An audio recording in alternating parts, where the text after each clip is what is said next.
sportsmanship commercial, who touched the ball before it went out of bounds and then pulled on himself.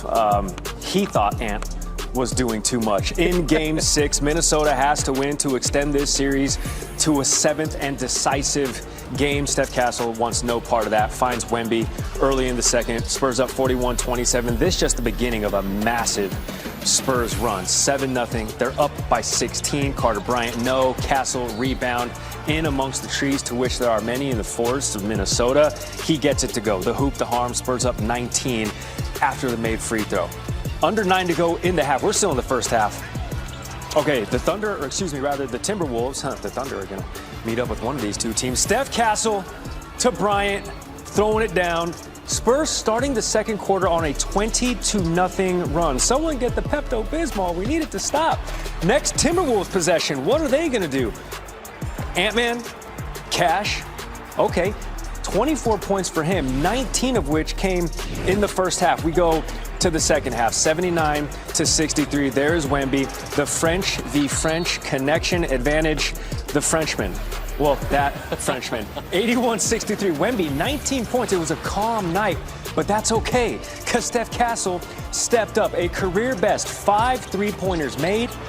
I mean, just left open like a broken door. And then De'Aaron Fox, just Waffle House levels of open. They never close. De'Aaron Fox is super open, 21 points, 9 dimes. The Spurs up double digits, and Steph Castle, who has that championship pedigree. He is a UConn Husky, of course. Finished with a game-high 32 points. And then this with 8 minutes to go, and the Spurs are up a billion. They're up like 30. But look at Anthony Edwards with 8 minutes to go. Proceeds to dap up the entirety of the Spurs roster. He said, listen, man, I ain't going in at that point. We ain't coming back to win. And he was right. Spurs advance. Here's Wemby. Just the words conference finals is crazy. Like, it's like something I heard, my whole life. And now being in it is just special. I think you went down to the Spurs bench with 8 minutes to go in the game. Like, what was kind of the thought process to do it in the middle of the game there rather than kind of waiting for the end? I mean, at that point, you ain't going back in, so you're just trying to get them the respect they deserve. I feel like you're supposed to build championship habits or playoff habits in the regular season. Yeah, great question. I think so, yeah. Just a follow-up to that, do you not feel like you have? Do I feel like what? That you have built the habits during the regular season? No, we didn't build the habits during the regular season, no. Here's something that you don't see often. San Antonio and Oklahoma City each finishing the regular season with a win percentage of 750 or better. If you remember The Last Dance, that is the last time we saw this, the 1998 NBA Finals between Chicago and Utah. 126-97 was the win for the Spurs to take a 3-2 series lead over the Timberwolves. Stephen A., were you impressed with Wemby's bounce-back performance in Game 5? I'm impressed with everything about. I think that it's not just his height, his formidable presence defensively, it's his skill set offensively, it's his swag, it's his determination to win. He has all the ingredients to be that you want to see in a superstar in the NBA.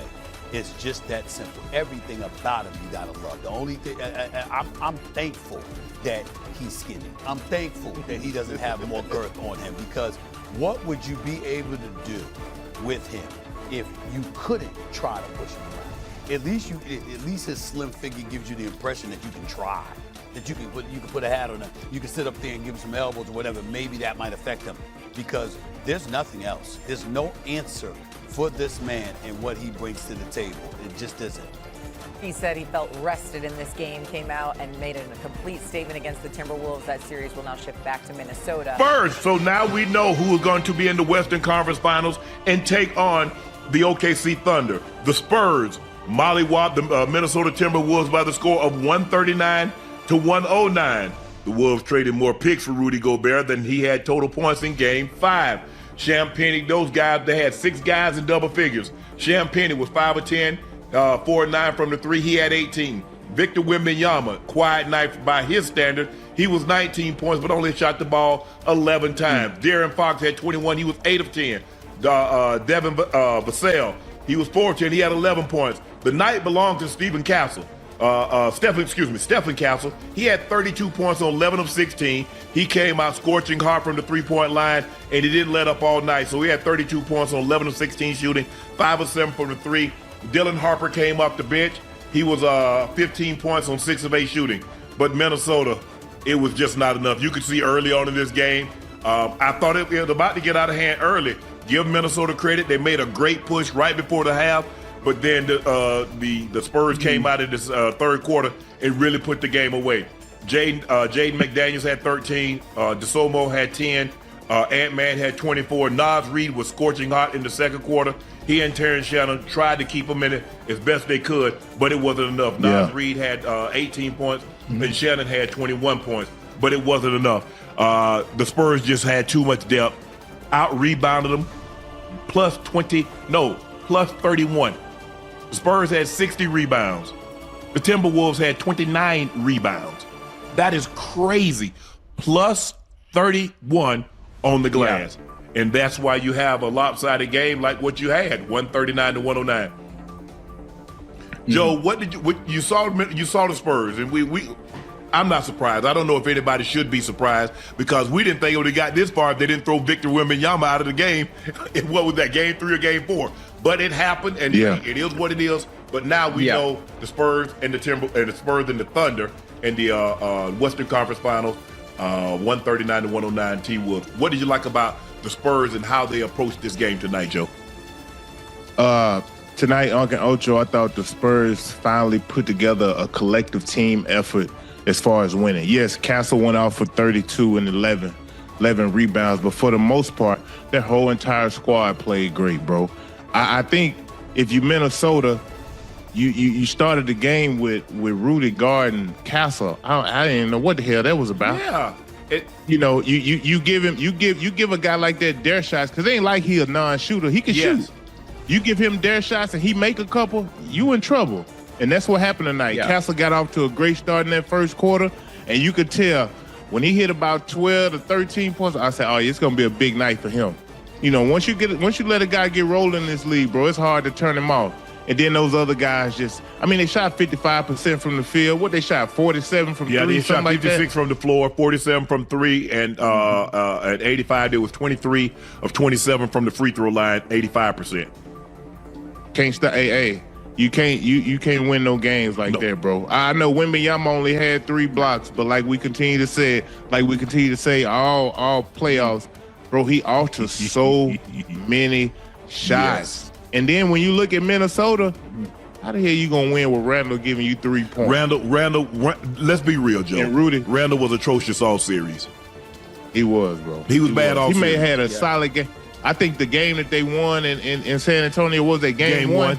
I think he may have been solid that game, but for the most part, bad. They pretty much kept him at bay. And you look at and see this is the problem is that you got a guy like Rudy Gobert making $50 million and he becomes unplayable.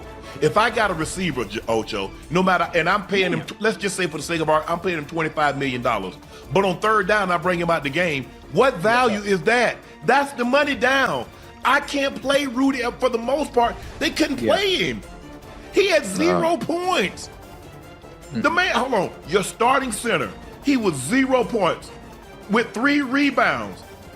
Look at how many guys hold it. Harrison Barnes played 7 minutes.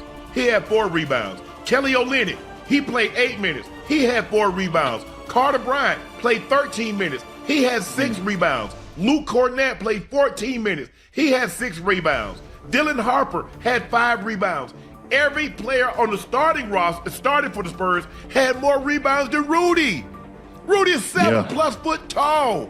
Yeah. That's unacceptable. You know what? If he's blocking shots, if he's doing something, but it's just hard.